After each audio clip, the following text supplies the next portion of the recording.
Niya nata mag-praise pagkuman. Session na to. Okay, ikaduha na to nga paghisgutan karon is blessing or curse. Mo ni gitawag na to nga second session. Today we will discuss ang gitawag na to nga 7 katunglo 7 courses. Most, but I think ato ni makita sa Deuteronomy chapter 28 verse 16 to 68. So kung naamoy bullpen, magdala mong bullpen otro. Kay after this session, katulo, I will be teaching about prosperity. No? Dili kay mamilyonaryo to ta, kundi bastante ang ihatag nga panalangin sa ato sa Ginoo. Amin bata ana.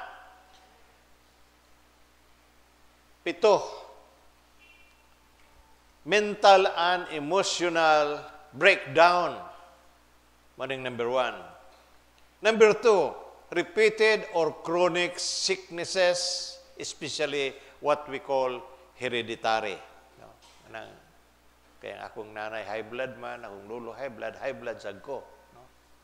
Ma-high blood man ta kung ang atong pagkaon, di sad mao. No? Musamot, hinuon kung natay ing-aning dili maayo. Number 3 is barrenness. Barren. A tendency sa gitawag nato nga miscarry or related female problems. Na mga babae na dili maburos, dili manganak. Number 4 is breakdown of marriage and family alienation. No, breakdown sa pamilya, nang ibuwag ang bana o asawa. Number 5, continuing financial insufficiency. Kulang ta sa atong mga panudlanan sa atong tagsa-tagsa ka pamilya. No? Especially ang mga tatay, gitagaan ta og tahasa ni nga ang Ginoo mao gayo mo provide. And we have to learn this nga, ang panalangin sa Ginoo sa usa ka pamilya, magsugod yun sa amahan, amin bata na. Dili asawa, nga asawa ay mo pangisog, kay tunglo na. You go against sa inyong bana, bisang pag nasayop na inyong bana, inyo nang iampo, nga mautro na ang iyang decision. Prayer na, amin bata na. Kinahanglan nga ampo. Number 6 is being accident prone. No? Ang mga tao bitaw nga, dili na ka-disgrasya, miski maglakaw, masapid, ano ba? Number 7, history of suicide and unnatural or untimely death. Dapat dili pa mamatay, pero nganong namatay man. Okay. Now, ato kayong subtone that the presence of 1 or 2 o kining mga problema from 1 to 7, dili ni siya sufficiente by itself. Ma-establisar kini conclusively the working of a course tong law. But several problems are present. One of them tend to recur repeatedly. Natay mga problema nga balik-balik nga naman. Na ay solusyon dapat na nga natay mga balik-balik problema. The probability of the course increase proportionately. Now, kani gitawag nato nga last resort is the only unsa atong mahimo. However, it is only the Holy Spirit who can provide an absolutely accurate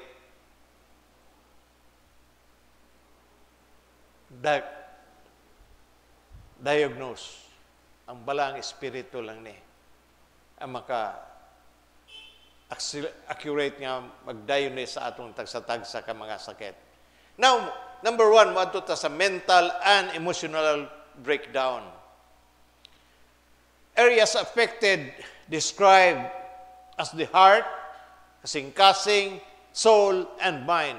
In Romans chapter 12, verse 1, nag-iingon, Ayaw kamo pagpahiyon sa pamatasan ni ining panahuna, ipabago sa Dios ang inyong kaugalingon, pinaagi sa pagbago sa inyong paghuna-una, aron masayran ninyo ang kabubuton sa Dios unsay maayo ug hingpit nga makapahimuot kaniya. It is a command for us nga ipabago through His Word, because the Word of God is power. Ang pulong sa Ginoo gamhanan like a two-edged sword. Agod ang usa ka tunglo mapahawa nato ni.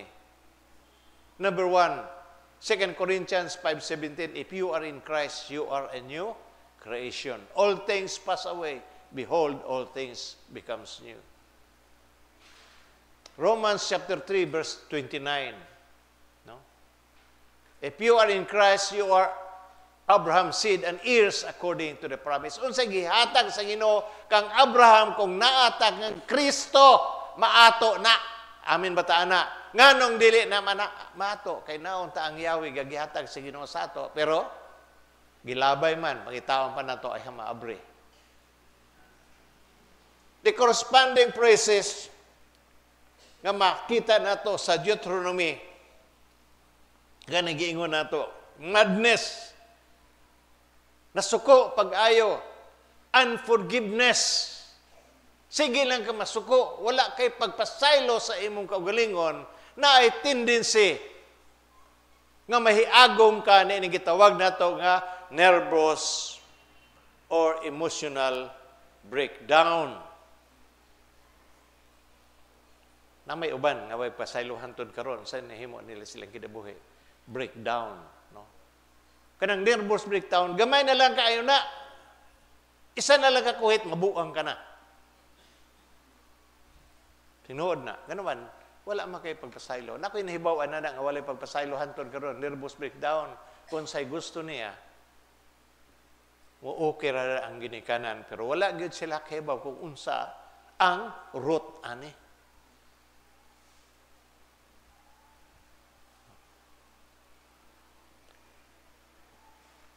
Now, kining way pagpasaylo mo ning usa na ka kuan, maabot ang imong emotional, mental and emotional breakdown. In Deuteronomy chapter 6, 28 verse 20 o 28, buangon, butaan ko og libugon kamo sa Ginoo.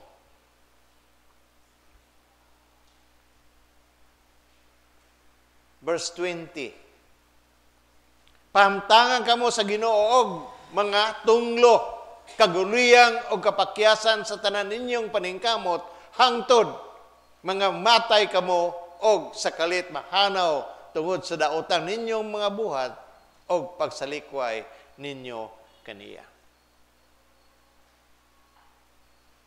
Trembling heart, or gitawag nato ni anxious mind.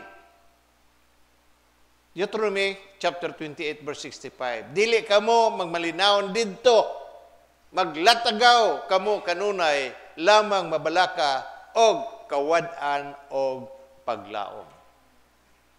Mo ni mga tao nga na nervous breakdown, kawad-an na sila og paglaom, miski unsa na lang ilang buhaton para malipay sila. No? So, such people have no longer control of their thoughts and emotion and reaction. They may be hunted by their inner specter, continually taunting them. Daghan miingon na you're losing control sa imong kaugalingon.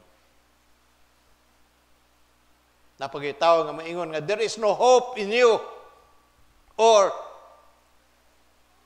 and for you. Ang imong mama end up in mental institution, ang imong una-una and you're the next.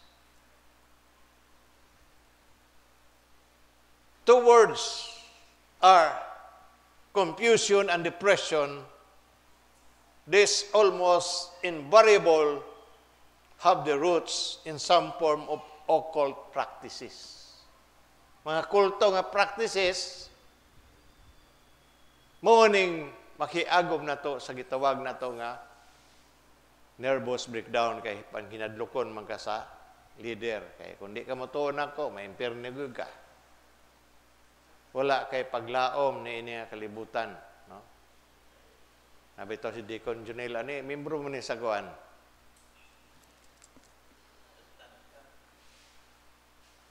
Kung na-deliver,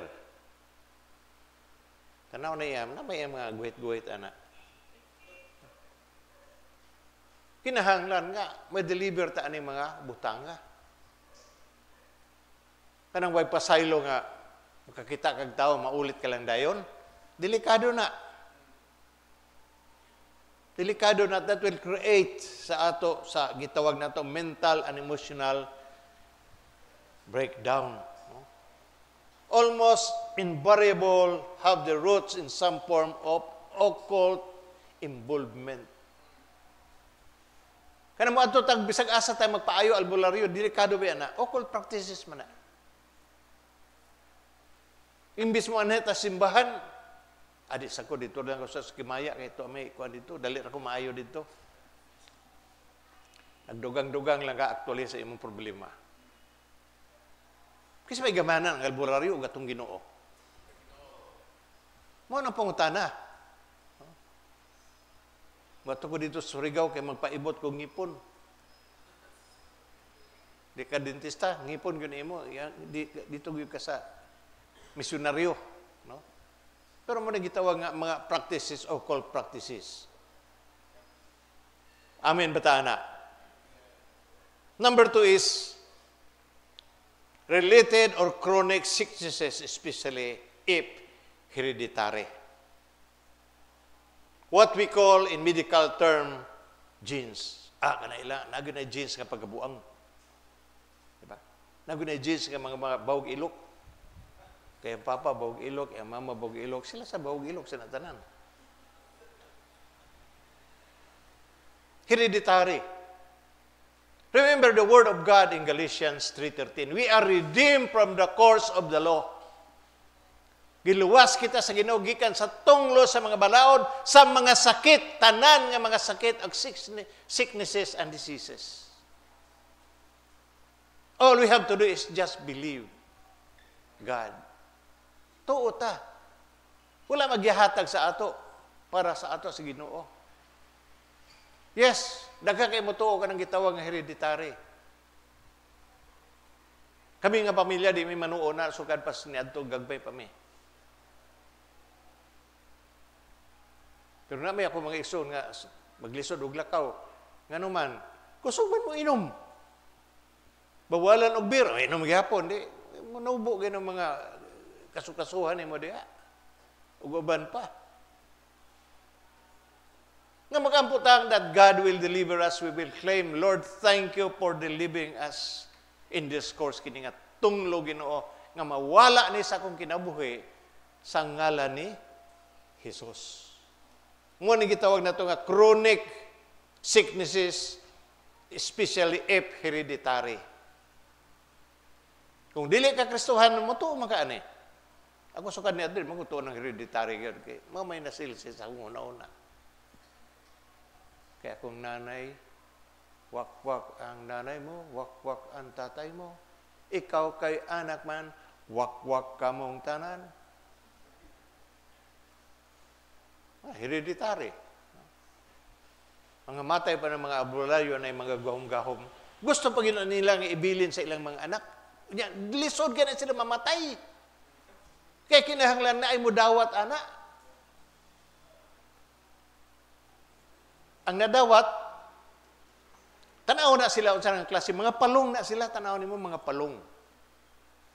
Dili nimo makita ang himaya sa Ginoo sa ilang kinabuhi. In Deuteronomy chapter 28, verse 21, ang Ginoo, magpadala kanyo kamatay hangtod nga mapuo kamo dito sa yuta nga inyo karong adtuan og panag-iyahon. 22, kastigoon kamo sa Dios pinaagi sa grabing sakit, hilanat, hubag-hubag, og sa grabing kainit, og hulaw, og sakit sa mga tanom. Mutakboy kini kaninyo, hangtod nga mapuo kamo. 27. Ipahimantang sa Ginoo kaninyo ang mga hubag, mga nga nahiaguman sa mga Ehiptohanon ingon, man sa kabahong mga nuka-nuka, nga kaskaro, nga dili na gayod maayo. Isa may kaskaruhon na rin, kaya mag ato ang ikuan, i-deliver. 28. Buangon, butaan, o libugon kamo sa Ginoo. 35. Pahubagan kamo sa Ginoo diha sa inyong tuhod, og bitiis, og maputos kamo hubag gikan sa ulo ngadto sa tiil, og dili kamo mamaayo niini. Course. Mga hubag-hubag, alang-alang, gusto mo ka og tambok. Hubag-hubag lagi.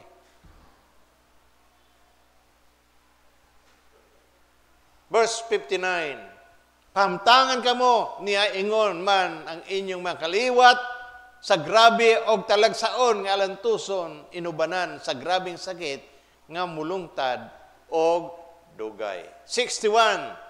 Pahamtangan pagayod kamo sa Ginoo sa tanang matang sa sakit nga wala hisguti sa balasahon, sa balaod hangtod nga puo kamo. Daghan pa kay mga sakit nga wala pa ma-discover. Tanawang gingon sa Bible. Pahamtangan pagayod kamo sa Ginoo sa tanang matang nga sakit nga wala hisguti sa balasahon. Daghan kay ta sige tag discover mga sakit, pero daghan kayo nga wa pagid ma-discover. So, kini nga list sa mga sakit does not necessarily indicated that every form of sickness and disease is a direct result of our course. Dili tanan nga ning mga sakit nga gikan sa tunglo. Amin bataana. Another way, very significant term used in the reference to a certain types of sickness is hereditary. It describes usa ka kondisyon that passes down from generation to generation. Di ba kina mga tuto, mga lolo, mga kuan, gikan pas mga lolo napasa sa mga anak, daghang kayo mga amulis, daghang kayo mga dagon. Napasa ni from generation to generation. This is one of the commonest and most typical marks of a course at work. Kung naataan ni ang tunglo nga workout sa atong kinabuhi. Kung naatay mga hurim-hurim, kung naatay mga anting-anting, panglabay na ninyo. Dire bitaw Father Rex, daghan naman kayo naghatag ni Adari. O mga hurim-hurim. Kaya dili ginamayo. No? Musamotag ka, pobre. Nganong mga tao na may hurim-hurim, kag gusto nila nga gamhanan pod sila. No? Labi ng mamamarang, kining barangon nga apektuhan, madto sa nasa alburerio kay maghatag sa siyang dipinsa. No? Puro alburerio nag-away kung siya gamhanan. Now, sa ako nagiingon nga kini nga mga sakit dili ni tanan nga gikan sa tunglo pero sa atong kaugalingon nga mga binuhatan. It's not suggesting that any specific sickness is always of necessity attributed to a cause. But without further evidence, it would be wrong to assert that this is necessary so. There is only one.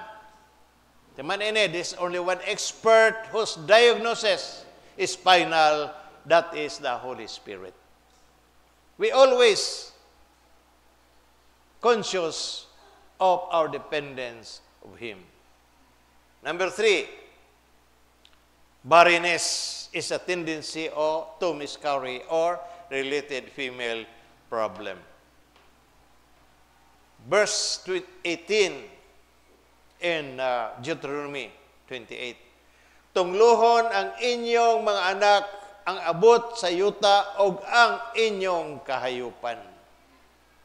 Curse shall not be the fruit of your body and womb. Muna yung gitawag na ito nga female problems or situation. Ang tunglong may affect any of the various organs or function involved in procreation. This is what we call female problems. Yung mga babae nga na may problema, ani. No? This includes inability to conceive, kundi mabuburos. Ang asawa ba ito, di mabuburos, magsagop kang bata. So, gipil din ako ang course. Tendency of miscarry. Sige kakwaan. Failure to menstruate. Yan ang di nakagadugon. Ang imong pagdugo, dili regular but abnormal. Irregular menstruation. Debilitating menstrual cramps. Yeah. Kung dugon na mo ang inyong tiyan, cramps, ambot kayo, di mo kahibaw na, hindi mo babae. Mga ba na mga babae? Na cramps? Yeah. Okay. Tumors or other growth or structural. Number 4 is breakdown of marriage and family alienation. Deuteronomy 28, verse 41. Makabaton ka mo mga anak, apan pamihagon sila. Naa kang mga anak, pero dili ka maka-enjoy nila kay pamihag sila sa what we call barkada. You shall beget sons and daughters, but they shall not be yours, for they shall go in captivity. Gibihag sila sa droga, sa barkada, o whatever. Ang resulta nini, you cannot enjoy your children with this. Countless parents in the present generation, mga daghang kay mga ginikanan ini nga resyon, naka-experience sa aning gigitawag nato nga tunglo. Nga nakita nato nga ang ilang mga anak nga lalaki o babae nabihag by subculture devoted to drugs and rebellion. Example, ang mga ginikanan, dili nila ma-enjoy ang ilang mga anak because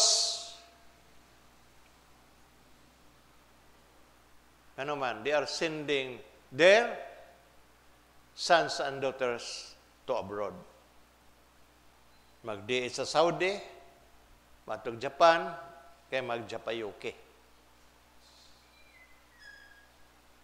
Instead, unta nga ang ginikanan mo ay mag-provide sa kinahanglan sa ilang anak, it is the reverse. Hello? May uban rin, mga anak, sige, usip, eskwela kay, sa sunod, ikaw naman pa eskwela sa imong mga anak. It is not the responsibility of the child. Responsibilidad na sa ginikanan. Amen ba mo, anak? Lisod din nga pagtulunan. Pero this is what the word is saying to us. Hantod na mga ginikanan, magsalig na noon sa ilang anak. Di na magtrabaho, kay na may allotment kada adlaw o kada bulan na madawat. And this is a course. Kita ginikanan, kita mismo mag-provide sa atong tagsatagsa ka mga anak. Dili ang anak na ito ipa-abroad para mahayahay ta ginikanan. Bali man na.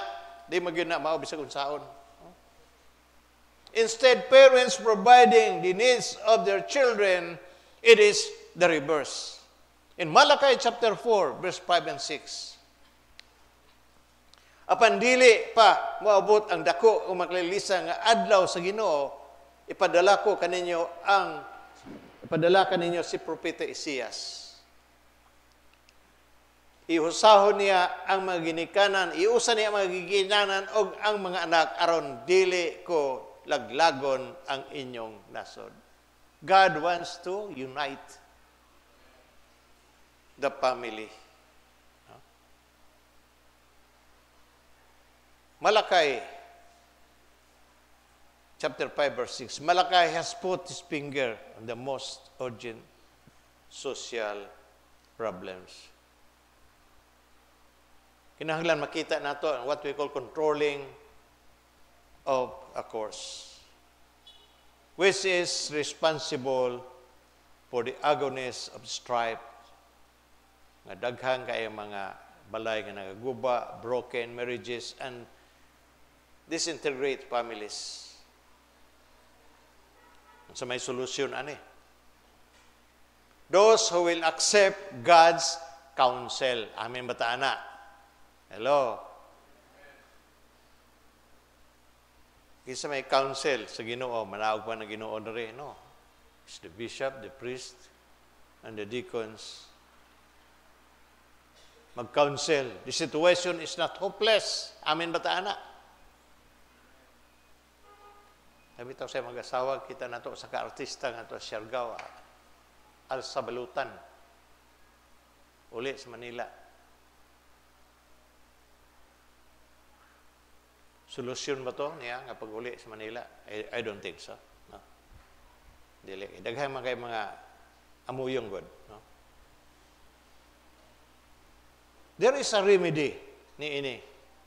We must take the steps indicated na hisulat sa Biblia to revoke the course and release its captives. Lord, we revoke that course right now in Jesus' name. Amang hingtungdan kamo ani. Amen ba ta ana? Then we must take steps indicated by the scriptures and revoke the course and release its captives. We have the name of Jesus. Every knee shall bow. Tanan mo bow down. Sakit, disease, cancer, whatever. Because God is our healer. Number 5 is financial insufficiency. Deuteronomy chapter 28, verse 17.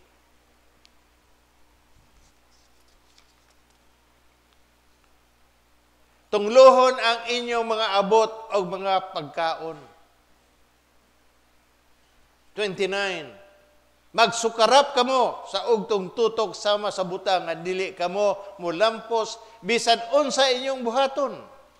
Daog-daogon kamo og tulison kanunay og walay motabang kaninyo.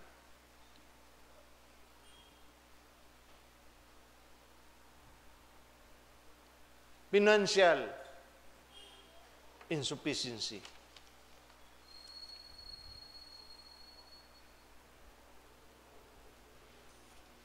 Ang mga tao sa mo ampo og panalangin. Meaning, serve the Lord with gladness in time of prosperity. Means, pag naay blessing, dili na hinon mga lagad o musimba sa Ginoo. Hayahe man. Ngayon moabot na ito ang mga trials sa kinabuhi. Nag-ingon ang James, count it to joy when you fall in diverse trial. Kung moabot ang pagsulay sa atong kinabuhi, count it all joy, maglipay ta, mukanta ta, and sing psalms and read the psalms. Na may nakahimuan ni sa Bible. Paul and Silas. So may netabo ni Paul and Silas. Wala sila sala, gipriso, gidagmalan. Pero taliwala sa gihimo sila, unsa may ilang gihimo. Nagkanta o nagdaig and worship God in the midst. And there is the solution. Nabuhian sila dito sa prisuhan. Mo ning gitawag na count it all joy. mahiagom ta, dili ta magbagot-bot.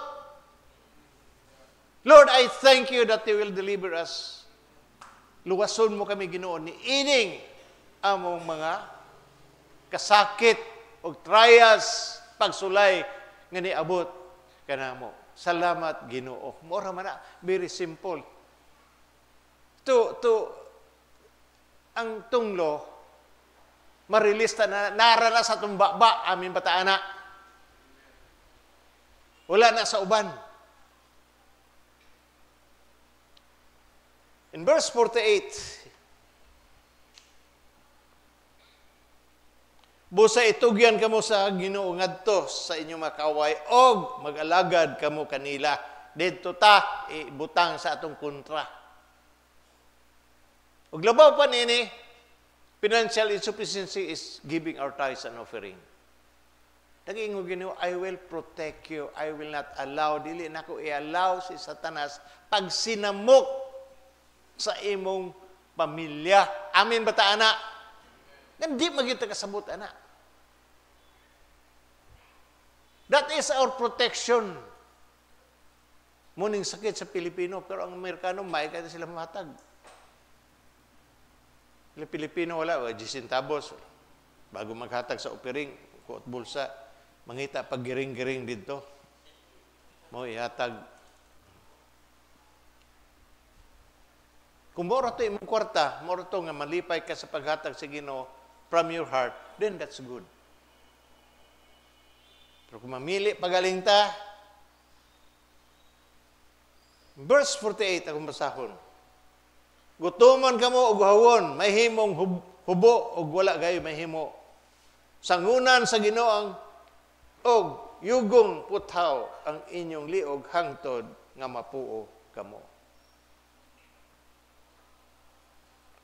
Describe here that the curse will come, maabot sa ato ang tunglo on God's people if they are disobedient. Not giving our tithes and offering, disobedient pa na. Kung sa may ingon sa Ginoo, mga kawatan. Ang na yung tapat, dili ka kawatan. Confession na lang taan eh.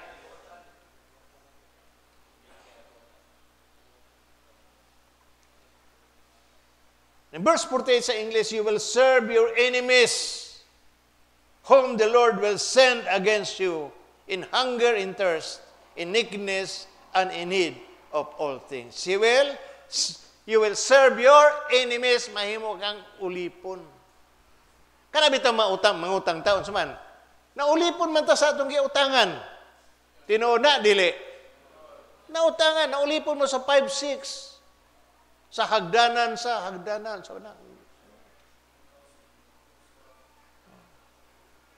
hagdanan sa kaswagan, utang ka dito, ulipon man ka.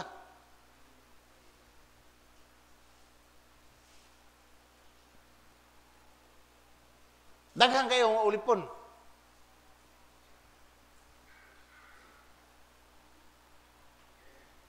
Ngayong mga tao nga gakatol yun ilang kamot kung di makautang.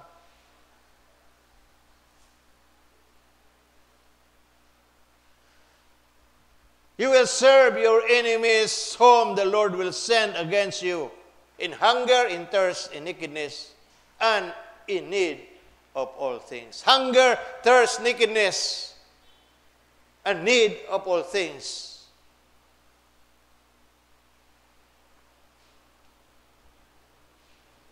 Absolute poverty. In Deuteronomy chapter 47, 48, nabasa na natin eh. To the point of conclusion. Prosperity is a blessing. Amin batana. Poverty is a curse. Amin batana, tunglo o panalangin. Siyempre panalangin ta, pero muubi ta sa Ginoo. Number 6 is being accident prone. Adik ko kung magkuyog-kuyog ang tawhana kay kada ba na? Prone kayo sa aksidente. Basi maglakaw-lakaw may ma-appeal ko sa iyang pagka prone nga diskrusay suhon ng mga klase ng mga tao. Nga miski maglakaw eksakto hagas nagkasapid.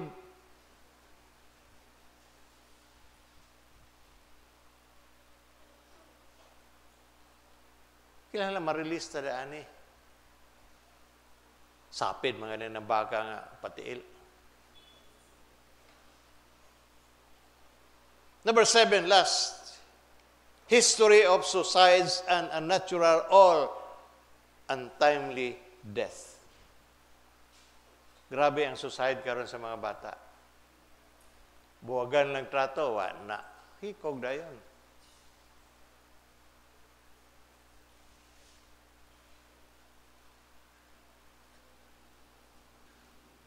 Untimely death.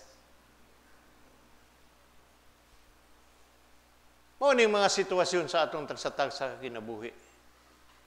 Na kung dili gyud ta magtarong diya sa choose now. Mamili ta.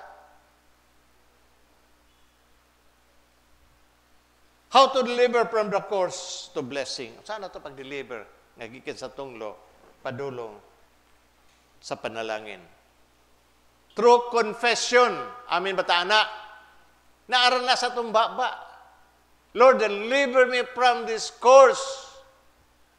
Kini nga sakit, Ginoo, nga dili nigikan sa imo, i-deliver ko ani sa ngalan ni Jesus. Good and bad is in the power of the tongue. Nasa atong dila ra. Kung magsulti tag maayo, og dili nasa tumbaba. Through confession, in the name of Jesus, I release myself from every evil inheritance from my father, my mother, my grandparents. Kinahanglan i-release na to na. Release me, Lord. Sa tunglo sa akong mga katigulangon sa ngalan ni Jesus sa akong pamilya. Mateo 12:37. Kaya ang inyong mga pulong mausab unya ang gamiton sa paghukom kaniyo aron makaila kamo kung unsa kung kamo sadbaan ba og dili.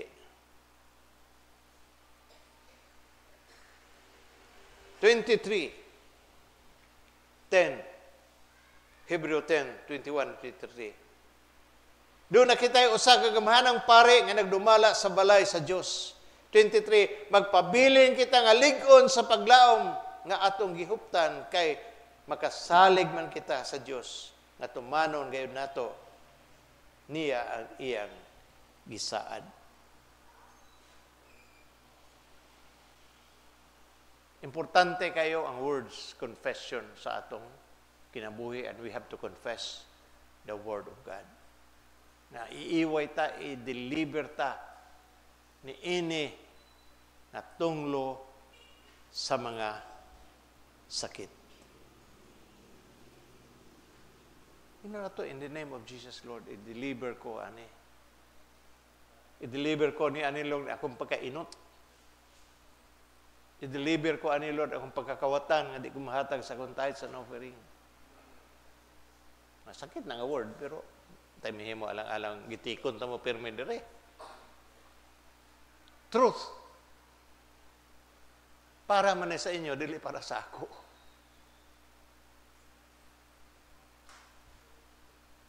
Nga makasuroy-suroy ta bisag asa.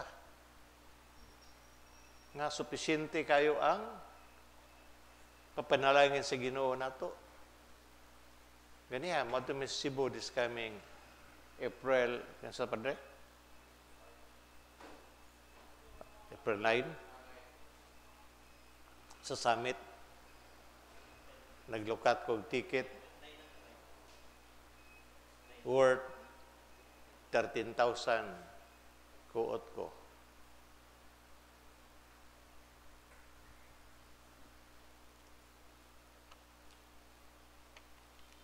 Kuot na ko, kadumdum ko nga, birthday mo na isang masawa, 27. Pero nagyapin abot. Mga tumay mga classmate dito. Ato lang inon nga gamay lang yung kanon na. Kaya kinapay mga bot sa gabi eh. Mga ni pang bana o asawa sa mga dikon. Provision of God. Dili ta mabalaka. Nag-ukat na mga kog ticket for March 17 to 20. Consecration sa oil sa Kalibo. Nakalukat na kog ticket. Pila na, hatlos na 20. Doesn't mind. May mangutang na to, bayaran ta o di, it doesn't matter. God will provide. Amin bata na. Mamaya ang awayan na mo, debatihan sa kong asawa. Precious. Marmag ko gawin Ginoo. Ay, wala na sila. Pulian man sa Ginoo. Financial sufficiency ang kinahanglan nato. Kung pobrita iti sa course, tunglo na amin bata na. Ingna yung tapad ikaw panalangin. Dili tunglo. Okay, so please stand.